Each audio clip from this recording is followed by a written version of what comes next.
crucial factor in any live sound production is the position of the speakers. You can have a great band, great mix, great processing power, great microphones, all spectacular. If you do not use the speakers well, if you don't position them well, if you don't process them accurately, all of that beauty will go to waste. It is like having a whole lot of power without control. This is the center or axis of the speaker. According to your position to that center, your perception of tonal or frequency balance will vary because a speaker produces different frequencies in different ways or using different patterns. In order for us to use a speaker and know how to position it, the manufacturer gives us a reference. That reference is given to us with an angle on the horizontal and vertical plane, which we call coverage. Coverage helps us to know how to position the speaker and what is the limitation of these speakers when it comes to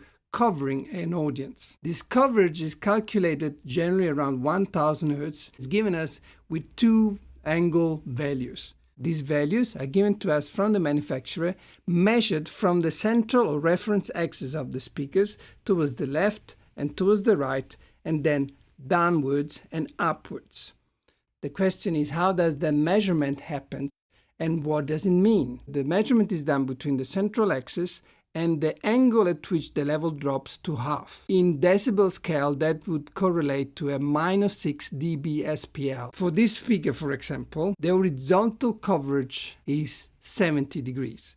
That means that from the central axis, the level drops 6 decibel at 35 degrees to the left and 6 decibel 35 degrees to the right. This particular speaker has the same vertical coverage, 70 degree also. So from the central axis, it will drop half the level, 6 decibel, 35 degrees at the top and 35 degrees below. Lower frequencies have wider angle compared to higher frequencies, which will have narrower angle. Why all this information about speaker coverage? Because unless you know what the coverage is, you cannot use it.